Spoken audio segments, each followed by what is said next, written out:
Hello, Toastmasters. Bruce, John, Alan. I am not Whoopi Goldberg. Now, I realize that this is a statement that might seem to be painfully self-evident. I don't have an entourage. There is no psychopathic agent following me around. I don't have some wall of testosterone as a bodyguard. However, if I have done something more interesting than sit at my computer and play video games all day, at least one person has walked up to me and said, you know, you look like Whoopi Goldberg. Since I have been in this building, and I only got here at 3:30, I have had no less than 6 people come up to me and say, oh my goodness, you look so much like Whoopi Goldberg. Now, I'm not complaining. This is not a good thing. It is not a bad thing. It simply is what it is. It has been a source of amusement at times. The most interesting part of this for me is that this is tracked with the vicissitudes of Whoopi Goldberg's career. The first time this happened was in 1986. The Color Purple had just come out. This was her first role. I am in South Carolina. I am in the military. I am wearing my BDUs. This woman comes up to me in a supermarket and says, oh my goodness, I thought you were Whoopi Goldberg doing a military role. Now, my hair was short. I did not have the dreadlocks, the Army frowning on this kind of thing. I didn't care about it for another couple of years. And then she went on Star Trek: The Next Generation. And people started to see her much more often. And then she did the Nun movies. Oh my God, those Nun movies were so popular. And suddenly I could barely walk outside of my apartment without having some complete stranger come up to me and say, you look just like Whoopi Goldberg. The worst that it ever got was when I was in Ames, Iowa. This is the winter of 1997. I'm there with my partner.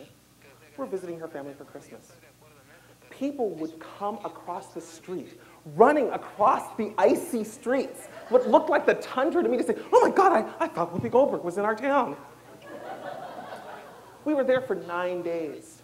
This would happen several times a day for 9 days. Christmas parties were particularly traumatic. We're getting ready to go home. I get on the airplane. This man gets on after me. He drops his bag in the middle of the aisle, backing up traffic behind him to say, oh my God, it's you! It's you! You play the bartender on Star Trek. You did the Nun movies. I love you! I replied as calmly as I could manage, yes, I'm Whoopi Goldberg. I'm flying coach on a bargain airline on New Year's Eve because I was trying to fly incognito. Thank you so much for blowing my cover. Now, that might seem like a bit of an overreaction on my part. I only remind you several times a day for 9 days. I hear just hysterical laughter coming from first class. Stewardess comes back and says, Miss, are you Whoopi Goldberg? No, I'm really, really not.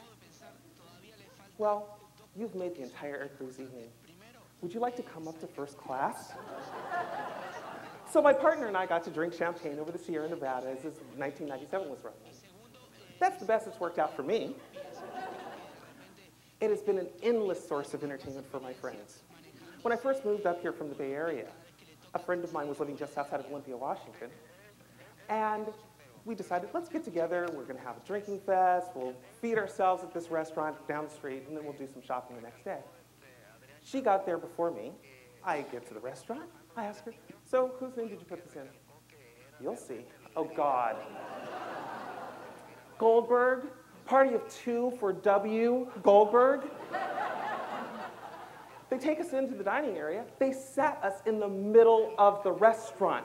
I got to watch all these people. Is that Whoopi Goldberg? Is that Whoopi Goldberg?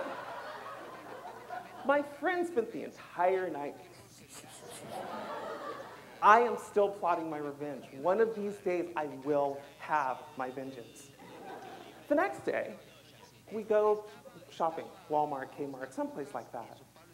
The cashier refuses to give me my bags until I provide her an autograph. Now, I've paid with my credit card. She has seen my signature. She has seen my driver's license. She knows beyond any possible shadow of a doubt that I am not, in point of fact, Whoopi Goldberg. That didn't matter. I looked like Whoopi Goldberg. I must be using false ID. She must have my autograph. So of course, because I wanted the stuff I had paid for, I gave her my autograph. Then it quieted down for a while. Star Trek: The Next Generation, went to syndication. She went off to Hollywood Squares. I sort of got to have my life back. And it went down to maybe 2 or 3 times a week, as opposed to once or twice a day. Now she's gone on The View. She is on television 5 days a week for 2 hours a day. And again, I can barely walk outside of my house without, oh my goodness, you look like Whoopi Goldberg. Over the summer, my partner and I were going to the movies. We got on the bus 72 in Portland, Oregon. And this kid does the freak out. He pulls out his cell phone. Oh my God, could I take your picture? Because when you got on the bus, I thought it was Whoopi Goldberg. That's right, Whoopi Goldberg, on public transit, in the middle of summer, in Portland, Oregon. So please, when you see me, no matter how much I might look like a Hollywood star, I am not Whoopi Goldberg. Mr. Toastmaster.